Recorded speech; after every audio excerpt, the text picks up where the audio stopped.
বহুকেইজন ছাত্ৰ ছাত্ৰী সুধি আছিলে যে তোমাৰ জন্মভূমিৰ বিষয়ে 10টা বাক্য লিখি দিব লাগে।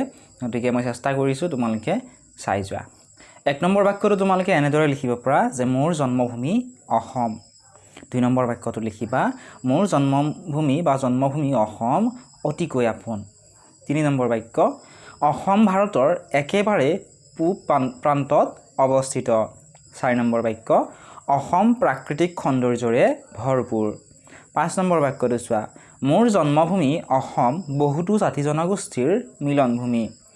6 নম্বৰ বাক্যটো লিখিবা এনেদৰে অসমৰ মাজেৰে মহাবাহু ব্ৰহ্মপুত্ৰ নদী বৈ গৈছে। 7 নম্বৰ বাক্য অসমৰ চাহ পৃথিৱী বিখ্যাত। 8 নম্বৰ বাক্যটো লিখিবা এনেদৰে যে অসমৰ মাটি সাৰুৱা।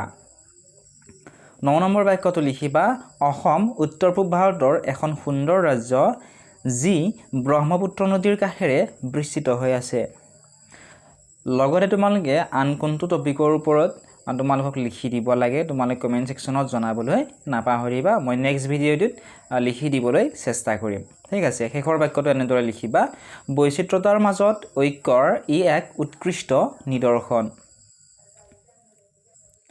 এইখিনি আছিল আজিৰ এই ভিডিঅ'টিত। যদি এই ভিডিঅ'টো চাই তোমালোকে ভাল পাইছা বা উপকৃত হৈছোঁ বুলি ভাবা, ভিডিঅ'টি লাইক কৰি দিয়াৰ লগতে চেনেলটো ছাবস্ক্ৰাইব কৰি দিবলৈ নাপাহৰিবা। ইয়াৰ ৰিলেটেড যদি তোমালোকৰ কিবা সুধিবলগীয়া থাকি গ'ল কমেণ্ট ছেকশ্যনত তোমালোকে সুধিব পাৰিবা।